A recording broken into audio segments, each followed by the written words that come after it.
MBC가 설을 맞아 여론조사를 실시했습니다.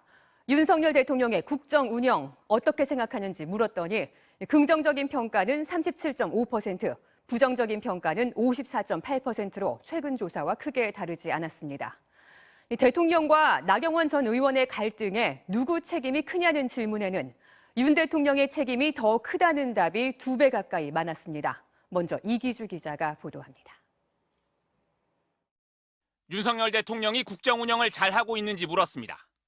잘하고 있다 37.5%, 잘 못하고 있다 54.8%로 한 달 전 조사와 비슷했습니다. 지난 넉 달 사이 보였던 긍정평가의 상승세가 멈췄고 부정평가가 여전히 긍정평가보다 17.3%포인트 높았습니다. 국민의힘 당대표 선거 출마를 놓고 불거진 윤석열 대통령과 나경원 전 의원의 갈등에 대해서도 물었습니다. 누구의 책임이 더 크냐는 질문에 윤석열 대통령의 책임이 더 크다는 답이 49.2%로 나경원 전 의원의 책임이 더 크다는 답 26.5%의 2배에 달했습니다. 하지만 국민의힘 지지층만 놓고 보면 거꾸로 나경원 전 의원의 책임이 더 크다는 답이 2배였습니다. 국민의힘 차기 당대표로 누가 가장 나은지도 물었습니다. 유승민 전 의원이 23.7%로 가장 높았고 안철수 의원 13.2%, 나경원 10.5%, 김기현 9.6%였습니다. 하지만 역시 국민의힘 지지층만 놓고 보면 이른바 윤심을 등에 업은 김기현 의원의 강세가 눈에 띕니다. 안철수 의원과 비슷하게 나왔습니다.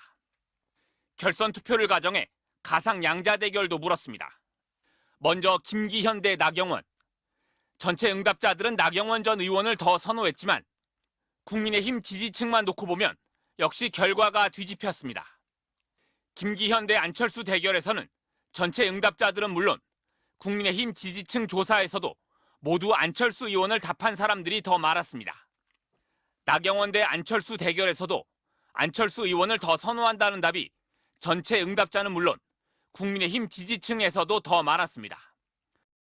정당 지지도는 국민의힘 38.7%, 더불어민주당 32.6%, 정의당 5.6%로 조사됐습니다. 하지만 지지정당이 없다거나 답하지 않은 응답자도 20%가 넘었습니다. MBC 뉴스 이기주입니다. 이상민 행정안전부 장관이 설을 하루 앞둔 오늘 예고 없이 12구 참사 시민 분향소를 찾았습니다. 당시 현장에는 유족 2명만 남아 분향소를 지키고 있었는데요. 유족들은 이 장관이 반성과 사죄도 없이 도둑 조문을 했다며 크게 반발했습니다. 이유경 기자가 취재했습니다. 오늘 오전 12구 참사 시민 분향소. 검은 코트 차림의 이상민 행정안전부 장관이 분향소 앞에 섰습니다. 수행원 2명과 함께 이곳을 찾은 이 장관은 조화를 들고 희생자 영정 앞으로 옮겨가며 고개를 숙였습니다. 12구 참사 이후 이 장관이 녹사평역 시민 분향소를 찾은 건 이번이 처음입니다. 하지만 설 연휴 첫날인 오늘 분향소를 지키고 있던 유족은 단 2명. 유족들은 크게 당황했습니다. 지금 오늘 유가족분 지금 밖에 나와 계신 분 2분밖에 아직 안 나오셨어요. 그냥 막 열어보지 마시고요.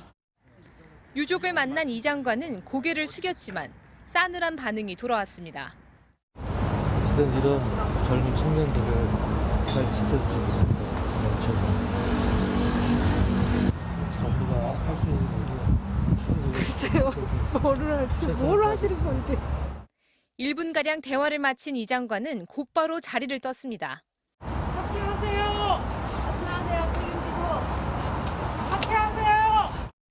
유족 측은 행안부가 이틀 전쯤 이 장관의 방문 의사를 전해왔지만 구체적인 일시나 방문 내용은 알려주지 않았다며 이 장관이 도둑 조문을 했다고 반발했습니다. 저희들이 말씀드렸던 요구했던 뭐라도 들고 오셔서 우리들한테 얘기를 하셔야 될 거 아닙니까? 라는 얘기를 했는데 불구하고 이렇게 몰래 오셔가지고. 행안부 관계자는 이 장관이 몇 차례 유가족 면담을 요청했지만 성사되지 않았다며 설 전에 분향하고 유가족이 계시면 만나려고 간 것이라고만 밝혔습니다. MBC 뉴스 이유경입니다. 검찰이 대장동 개발과 관련해 최근 화천대유 김만배 씨 등을 추가 기소했는데 그 공소장 내용이 공개됐습니다. 검찰은 이재명 더불어민주당 대표가 김만배 씨의 지분을 나누겠다는 약속에 대해 보고를 받았고 직접 승인까지 했다고 적시했는데요. 측근들이 지분을 약속받았다는 진술은 알려졌었지만 이 대표 본인이 알고 승인까지 했다고 검찰이 못 박은 건 이번이 처음입니다. 민주당은 설 민심을 노리고 물증 하나 없이 거짓의 집을 짓고 있다고 반발했습니다. 정상빈 기자가 보도합니다. 검찰은 더불어민주당 이재명 대표가 대장동 2개 일부 지분을 약속받은 사실을 두 차례 보고받았다고 결론 내렸습니다. 먼저 2014년 6월 말 대장동 일당과 이 대표 최측근들이 의형제를 맺던 무렵 김만배 씨가 자신의 지분 절반 정도를 제공한다는 의사를 표시했고 유동규 본부장이 정진상 실장을 통해 이재명 성남시장에게 보고했다는 겁니다. 이후 대장동 분양을 독점한 김만배 씨는 이듬해 봄 일당들과 이익 배분을 결정했습니다.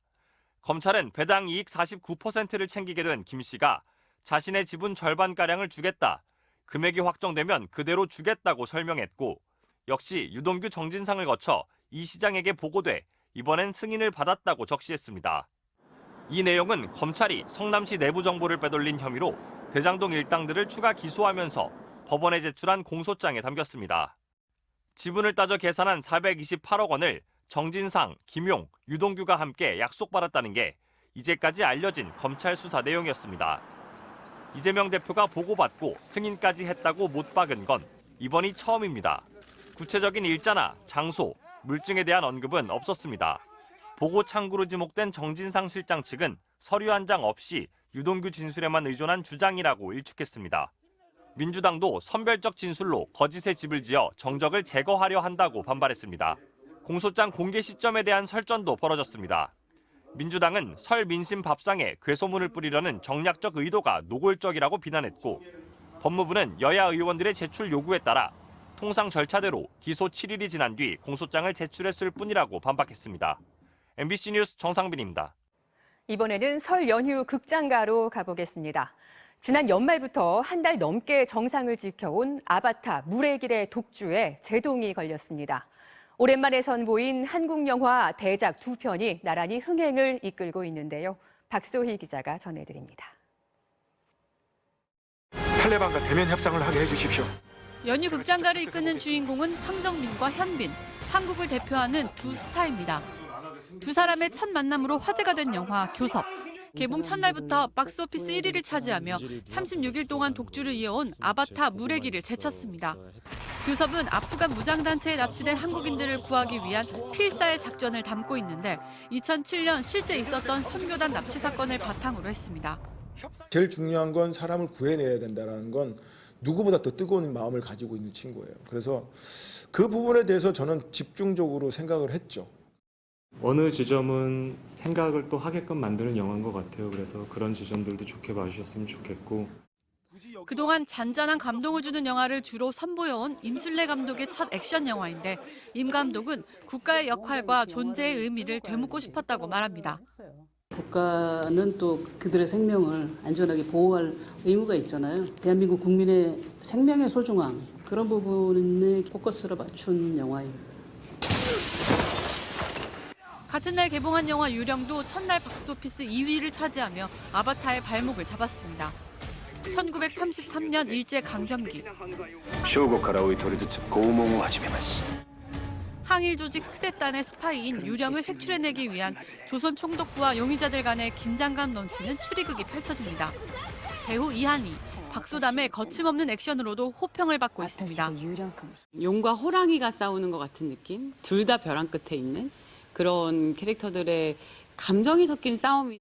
우리의 현대사라던가 혹은 민족 감정에 굉장히 가까운 영화들이기 때문에 훨씬 더 공감대가 높은 이야기였고 2023년에 이렇게 공감대가 높은 작품들로 배열이 되어 있기 때문에 작년과는 다른 극장가가 연출되지 않을까라고.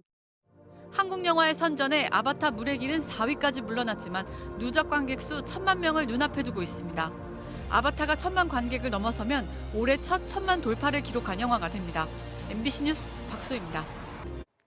어릴 적 주택가 골목 어귀에 있던 동네 목욕탕들 많이 이용해 보셨을 겁니다. 특히 명절을 앞두고는 한 번씩 꼭 다녀와야 했는데요.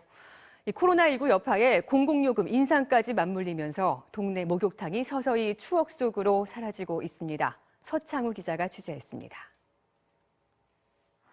노후한 주택이 밀집한 이 마을에서 50년 넘게 자리를 지켰던 한 대중목욕탕. 지금은 불이 꺼진 채 문은 굳게 닫혀 있고 탕 안도 텅 비었습니다. 지난해를 끝으로 폐업한 겁니다. 보시면 되겠어요. 이 목욕탕을 오랫동안 이용해왔던 마을 어르신들은 아쉬움이 큽니다. 동네 좀 남한 사람이 많거든. 동네 사람이니까 좀 싸게 하고 그랬어요. 지금 이제 여기 없으니까 이제 남한 사람들 저 우기 올라가고. 경남 창원시에서 20년째 영업하고 있는 이 목욕탕은 코로나 사태를 거치며 손님이 반토막이 났습니다. 결국 4년 만에 목욕비를 1,000원 올렸지만 세신사와 보일러기사 인건비에 연료비도 만만치 않아 업주는 매일 한숨만 내쉬고 있습니다. 기하수를 해야 운영을 해도 전기세, 수도세, 가스비. 지금 20% 넘게 올랐으니까 그 정도 전에 수준만큼 해줘도 우리는 감사하죠. 지난 2020년 2월 이후 경남 지역에서만 85곳, 전국적으로는 1,000곳에 가까운 대중목욕탕들이 문을 닫았습니다. 같은 문화로 바뀌다 보니까 집에서 샤워하는 문화로 바뀌었다 아닙니까? 이미 이제 18년 전부터. 그때부터 목욕탕이 이제 사행산으로 접어 들어가지고. 코로나 이후 거리두기 영향으로 그나마 목욕탕을 찾는 손님까지 확 줄었고 지난해에만 가스요금이 3차례 오르는 등 공공요금도 줄줄이 인상되면서 업주들이 더 이상 버티지 못한 걸로 풀이됩니다. 그러나 정부는 올해도 대대적인 공공요금 인상을 예고하고 있어 대중목욕탕은 점점 더 벼랑 끝으로 내몰리고 있습니다. MBC 뉴스 서창호입니다.